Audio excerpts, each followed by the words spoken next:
بسم اللہ الرحمن الرحیم۔ السلام علیکم دوستو، کیسے ہیں آپ؟ خیریت سے ہیں؟ یو ایس ڈالر یا امریکن ڈالر کو ریورس گیئر لگ گیا۔ آپ جانتے ہیں کہ پچھلے چند دنوں میں امریکن ڈالر انٹر بینک میں 242 روپے پہ جا پہنچا اور اوپن مارکیٹ میں ایک امریکن ڈالر 250 روپے 250 روپیز پاکستانی کے ایکول ہو گیا۔ اس نے جہاں سٹاک ایکسچینج کو پاکستانی بری طرح متاثر کیا، تاجر برادری کے اندر تشویش کی لہر دوڑ گئی، پورے ملک میں تشویش کی لہر دوڑ گئی کہ یہ ڈالر جا کس طرف رہا ہے، کیونکہ ڈالر روز 5 روپے 6 روپے 7 روپے چھلانگے لگا رہا تھا اور بڑی تیزی کے ساتھ اوپر گیا اور 200-250 کی لمٹ تک جا پہنچا۔ اس وقت جب ڈالر 250 پہ ٹریڈ ہو رہا تھا تو یہ چہمگوئیاں شروع ہو گئیں کہ خدا نہ خواستہ یہ 300 کو انہی دنوں میں ٹچ نہ کر جائے اور پاکستان جو ہے وہ تیزی سے ڈیفالٹ کی طرف نہ چلا جائے۔ یاد رکھیے کہ صرف ایک ڈالر مہنگا ہوتا ہے، اس کے ساتھ جڑی جتنی پاکستانی کرنسیز ہیں دنیا کے دیگر ممالک کی وہ بھی مہنگی ہو جاتی ہیں۔ ڈالر جب جو ہے 250 روپے پہ گیا تو برٹش پاؤنڈ جو ہے، برطانیہ کا پاؤنڈ، وہ 302 روپے کی لمٹ کو چھو گیا۔ اسی طرح کویتی دینار جو ہے وہ 775 روپے 775 روپیز کو جا پہنچا۔ اسی طرح دیگر ممالک کی جو کرنسیاں تھیں جیسے یورو ہے، باقی کرنسیاں ہیں، وہ بھی انتہا کو مہنگی چلی گئیں، کیونکہ ڈالر جو ہے وہ انٹرنیشنل سطح پہ اس پہ کاروبار ہوتا ہے، ساری پوری دنیا ٹریڈنگ کرتی ہے، لیکن پاکستان کے جو مسائل ہیں، جو وجوہات تھیں جن کی وجہ سے بڑا، وہ آپ سب کو پتہ ہے کہ ہمارے یہاں جو ہے وہ تجارتی خسارہ اپنے عروج پہ ہے۔ اگر ہم باہر فرض کریں 100 روپے کی چیز دنیا کو بیچتے ہیں تو اسی دنیا سے ہم 200 روپے کی چیزیں خرید لیتے ہیں۔ تجارتی خسارے کے اندر بہت بڑا عدم توازن ہے۔ پھر پاکستان ان ممالک میں شامل ہے جو قرض لے کر چلتے ہیں اور بھاری بھرکم قرض ہر 2-4 سال بعد IMF سے لے لیتے ہیں، کیونکہ معیشت اتنی سٹرانگ نہیں ہے، مضبوط نہیں ہے۔ اس کے بعد جو ہمارے فارن ریزرو ہیں، زر مبادلہ کے ذخائر جو اسٹیٹ بینک مینٹین کرتا ہے، وہ 20-22 ارب ڈالر سے کبھی اوپر نہیں گئے۔ اور پھر جب ہم IMF کو جو قرضے لے رکھے ہیں، انٹرسٹ کی قسطیں سود کی یعنی پے کرتے ہیں، تو ملک میں سے ڈالر شارٹ ہو جاتا ہے، الٹیمیٹلی مہنگا ہو جاتا ہے۔ اس کے علاوہ پیٹرولیم مصنوعات، خوردنی تیل کھانے کا، چائے کی پتی، سگریٹ، برانڈڈ اشیاء، کپڑے، جوتے، لکشری آئٹم، گاڑیاں، موبائل، یہ جب ہم باہر کی دنیا سے منگواتے ہیں تو تب بھی ہمیں اربوں ڈالر سالانہ ملک سے باہر نکل جاتے ہیں۔ یہ وہ وجوہات ہیں کہ جو ڈالر کو مہنگا کرتی ہیں۔ پھر ملک کے اندر منی لانڈرنگ کے قوانین اتنے اچھے نہیں ہیں، حکومت کا جو ہے گڈ گورننس وہ آپ دیکھتے ہی رہتے ہیں کیا حالات ہیں۔ اور پچھلے 1-1.5 سال میں پاکستانی کرنسی جس تیزی سے گری، اس کی مثال شاید تاریخ میں نہیں ملتی۔ ابھی پچھلے 50-60 دنوں میں یہ حکومت جب نہیں بنی تو روپیہ 56 روپے نیچے جا گرا۔ تصور کریں کہ ہر دن اگر 1 روپیہ 2 روپیہ ہمارا گرتا رہے اور 2 مہینوں کے اندر پاکستانی کرنسی کولیپس یا کریش کی طرف چلی جائے تو پھر کیا حالات ہوں گے۔ لیکن اب بہتری کیسے آئی، ڈالر کو ریورس گیئر کیسے لگا، اس کا بھی جائزہ لیتے ہیں۔ IMF سے ہمارا پروگرام پچھلے 2 سال سے چل رہا تھا، جس میں پاکستان کو 6 ارب ڈالر کا معاہدہ تھا، ہر سال 1-1.5 ارب ڈالر جو ہے وہ قسط ملنی تھی۔ اس دفعہ IMF نے جو ہے وہ قسط روک لی، معاملے کو ڈیلے کر لیا۔ پچھلی حکومت تھی عمران خان صاحب کی، وہ تبدیل ہوئی، نئی حکومت آ گئی۔ گورنمنٹ نے قرضہ لیتے وقت جو ریٹن ایگریمنٹ کیا جاتا ہے کہ ہم اپنی یہ اصلاحات کریں گے، آپ سے جو پیسہ لے رہے ہیں وہ ملکی معیشت کو بہتر کرنے کے لیے لگائیں گے، اس کے ساتھ ساتھ ہمیں بجلی، گیس، پیٹرولیم مصنوعات کو مہنگا کرنا ہے، کیونکہ وہاں سے جو ایکسٹرا ریکوری ہونی ہے وہ ہم نے پھر ڈالر میں کنورٹ کر کے قسطیں پے کرنی ہیں۔ تو وہ جو اصلاحات تھیں وہ نہیں ہو رہی تھیں، IMF نے وہ 1.5 ارب ڈالر کی قسط روک لی۔ ادھر سے پاکستان نے جو ہے وہ اپنے لون کی یا انسٹالمنٹ جو انٹرسٹ سود تھا اس کی قسطیں دینی تھیں، اس کی وجہ سے بھی ڈالر شارٹ ہو گیا۔ تجارتی خسارہ ہے وہ اپنے عروج پہ تھا۔ برآمدات اور درآمدات کے اندر بہت زیادہ عدم توازن تھا، امپورٹ ایکسپورٹ بالکل ان بیلنس اور تباہ حال تھیں۔ یہ وہ کچھ محرکات ہیں، اور اس کے ساتھ ساتھ جلتی پہ تیل کا کام جو کیا وہ رشیا اور یوکرائن کی جنگ تھی کہ جس نے انٹرنیشنل سطح پر آئل کی پرائسز جو ہیں وہ $124 تک پہنچا دیں۔ تو یہ تمام چیزیں مل کے پاکستان کے لیے ایسی مشکلات پیدا کر رہی تھیں، لیکن اب الحمدللہ آج کے دن انٹرنیشنل سطح پر پاکستان میں یا دنیا میں دیکھیں تو تیل جو ہے 88 بیرل یعنی $88 پر بیرل پر ٹریڈ ہو رہا ہے، کہاں $124، کہاں آج $88۔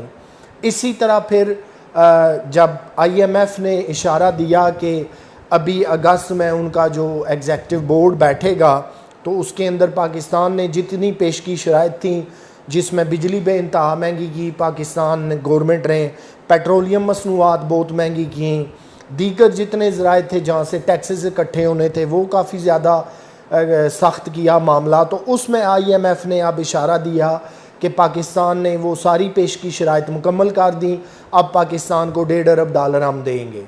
جب IMF، world bank, Paris club جیسے بڑے ادارے جو قرضے فراہم کرتے ہیں دنیا کو، جب یہ ادارے دیتے ہیں تو پھر ان کی دیکھا بدیکھی آپ اگر دوست ممالک کے پاس جاتے ہیں، جیسے پاکستان کا تعلق سعودی عربیہ سے ہے، چائنا سے ہے، UAE سے ہے، جب IMF اور دیگر ادارے آپ کو قرضہ روک دیتے ہیں تو پھر دوست ممالک بھی آپ کو قرض نہیں دیتے، خدشات پیدا ہو جاتے ہیں کہ آپ ڈیفالٹ نہ کر جائیں اور ان کا بھی پیسہ نہ ڈوب جائے۔ جس ملک میں بلا کا سیاسی عدم استحکام ہو، برآمدات اور درآمدات کے اندر عدم توازن ہو، مہنگی ترین جو ہے وہ بجلی ہو، پیٹرولیم مصنوعات کی قیمتیں ہوں، وہاں پہ عوام کی زندگی اور اس ملک کا لائف سٹینڈرڈ کیا ہوگا آپ خود اندازہ کر لیں۔ اب اس کے ساتھ ساتھ ایک نئی جو ڈیولپمنٹ سامنے آئی، اب جب چائنا اور امریکہ کے تعلقات انٹرنیشنل سطح پر کافی زیادہ خراب ہوئے، ان کی جو ہاؤس کی سپیکر ہیں نینسی پیلوسی، انہوں نے تائیوان کا دورہ شیڈول کر دیا۔ جنوبی ایشیا کے اندر انہوں نے کہا کہ ہم تائیوان بھی جائیں گے، جبکہ چائنا کا موقف ہے کہ تائیوان ان کا ایک حصہ ہے، الگ اور آزاد ملک نہیں ہے، لیکن امریکہ کا کہنا ہے کہ نہیں، تائیوان ایک الگ ملک ہے، اس کی اپنی ایک سلامتی اور خود مختاری ہے۔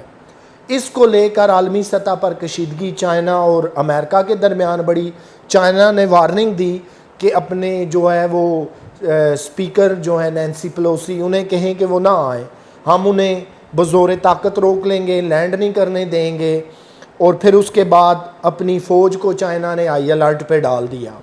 لیکن اس کے باوجود امریکن جو نینسی پیلوسی تھی وہ وہاں جہاں پہنچی انہوں نے لینڈ کیا، انہوں نے جو ہے وہ تائیوان کو یہ کہا کہ ایک آزاد ملک ہے، اس کی اپنی سلامتی اور خود مختاری ہے، امریکہ اس کے ساتھ کھڑا ہے۔ یہ وہ معاملات تھے کہ جس نے ڈالر کو گراوٹ کی طرف لایا۔ پاکستانی تاریخ میں ابھی 3-4 دن پہلے ایک دن میں ڈالر 15 روپے نیچے گر گیا، جو 242 روپے پہ ٹریڈ ہو رہا تھا وہ 228-30 کے لگ بھگ آ گیا۔ اس کے بعد پھر گزرے کل میں جو ہے ڈالر پھر 5 روپے نیچے گرا۔ یہ وہ سارے اشاریے ہیں کہ IMF ظاہر ہے اب ہمیں قرضہ دے گا، ملک کے اندر ڈالر وافر مقدار میں دستیاب ہوگا، اور اندرونی سطح پہ جو لوگ ڈالر خرید رہے تھے، مارکیٹ میں ڈالر دستیاب نہیں تھا، دن بدن مہنگا ہو رہا تھا۔ آپ جانتے ہیں کہ جیسے ڈالر مہنگا ہوتا ہے سٹے باز متحرک ہو جاتے ہیں، لوگ کروڑوں روپے پاکستانی لگا کر ڈالر میں خرید لیتے ہیں کرنسی، اسے سٹاک کر لیتے ہیں، الٹیمیٹلی ڈالر مارکیٹ سے شارٹ ہو جاتا ہے۔ لیکن اب یہ ماہرین کہہ رہے ہیں کہ جب ابھی اگست کے آخر میں پاکستان کو یہ قرضہ مل جائے گا تو امید کی جا رہی ہے کہ پاکستان میں جو ڈالر کی پرائس 250 تک گئی تھی وہ 180 یا 90 روپے کے درمیان آ جائے گی۔ بڑی خوشائن بات ہے، اس سے مہنگائی میں کمی ہوگی۔ ہم جو انٹرنیشنل سطح پہ آئل خریدتے ہیں، کھانے کا خوردنی تیل، موبائل، گاڑیاں، کپڑے، لکشری آئٹم جو کچھ بھی ہے، اس کی بھی پرائسز کم ہوں گی۔ پاکستانی مارکیٹ کے اندر ڈالر جو ہے وافر مقدار میں دستیاب ہوگا، اور سب سے بڑی بات ہے کہ ملک کے اندر جو مہنگائی کی شرح چل رہی ہے آنے والے مہینوں میں اس میں بھی آپ دیکھیں گے کہ کمی آئے گی۔ لیکن اس کے ساتھ ساتھ جو معاشی ماہرین ہیں وہ یہ کہہ رہے ہیں کہ یہ اقدامات عارضی ہیں، ڈالر پھر فلیکس کرے گا، پھر اوپر جائے گا، کیونکہ جب تک ہم اپنی امپورٹ اور ایکسپورٹ کو بہتر نہیں کرتے، تجارتی خسارے کو کم نہیں کرتے، ملک کے اندر جو ہے منی لانڈرنگ کے قوانین کو بہتر نہیں کرتے، ملک سے ڈالر کی سمگلنگ افغانستان کو نہیں روکتے، یا غیر قانونی طریقے سے کہیں پہ بھی اس کی سمگلنگ کسی دیگر ملک کو ہو رہی ہے اس کو نہیں روکتے، اپنی ایکسپورٹ کو نہیں بڑھاتے، قرضے لینا کم نہیں کرتے، تب تک ڈالر اور پاکستانی کرنسی کا کوئی مقابلہ نہیں رہے گا، یہ سٹیبل نہیں ہوگی۔ For the time being international حالات ایسے ہیں کہ ڈالر جو ہے وہ پہلے عالمی سطح پر ابھی چند ماہ پہلے مضبوط ہوا۔ آپ جانتے ہیں کہ رشیا اور یوکرائن کی جنگ کی وجہ سے پوری دنیا میں مہنگائی بڑھی، تیل کی قیمتیں بڑھی، گیس کی قیمتیں بڑھی، لیکن امریکہ وہ ملک تھا کہ جس کا اس پہ کوئی اثر نہیں پڑا، کیونکہ اس کے اپنے تیل کے ذخائر ہیں، گیس کے اپنے ذخائر ہیں، وہ کسی ملک سے خریدتا نہیں ہے۔ جبکہ یورپ پورا رشیا سے گیس خرید رہا تھا، یہ بھی خدشات پیدا ہو گئے کہ رشیا جو ہے وہ یورپ کی گیس ہی نہ بند کر دے۔ گیز پروم جو ہے وہ سب سے بڑی کمپنی ہے رشیا کی جو یورپ کو سپلائی دے رہی ہے، اس کے ساتھ ساتھ تیل کی پرائسز بڑھی، لیکن ڈالر پھر امریکن اسٹیٹ بینک نے جو ہے وہ اپنا انٹرسٹ ریٹ تھوڑا اوپر کیا کہ ڈالر کو سٹیبل کیا جائے، ان کی کرنسی کو، مہنگائی کو کنٹرول کیا جائے۔ یہ وہ چند اقدامات تھے کہ جن سے ڈالر مہنگا ہوا، لیکن اب اللہ کی ذات نے کرم کیا کہ آئل پرائسز بھی انٹرنیشنل سطح پر نیچے آئیں، ڈالر بھی نیچے آیا۔ اب دیکھنا یہ ہے کہ ہمارے ملک کے اندر گاڑیاں بنانے والی جو فیکٹریاں ہیں، جنہوں نے جیسے سوزوکی کمپنی ہے ایک دن میں 2 لاکھ 5 لاکھ 6 لاکھ تک قیمتیں بڑھائی ڈالر کو جواز بنا کر، کیا آپ وہ کم کریں گی؟ اسی طرح موٹر سائیکل انڈسٹری ہے، انہوں نے قیمتیں بڑھائیں، اور صرف سال 2022 کے اندر موٹر سائیکل انڈسٹری نے 4 دفعہ قیمتیں بڑھائیں۔ یہ وہ تمام وجوہات ہیں کہ کیا آپ وہ قیمتیں کم بھی کریں گے؟ اب جب ڈالر انٹرنیشنل سطح پر کہہ لیں سستا ہوا، پیٹرولیم مصنوعات سستی ہوئیں، تو کیا اس کا سارا فائدہ حکومت پاکستان جو ہے وہ پاکستانی عوام کو پاس آن کرے گی؟ یہ وہ ساری دوستو صورتحال ہے کہ ڈالر کو ابھی ان دنوں ریورس گیئر لگا ہوا ہے۔ دعا کریں کہ یہ 150 کیا میں تو کہتا ہوں 60 روپے تک بھی آ جائے، پاکستانی کرنسی اتنی مضبوط ہو۔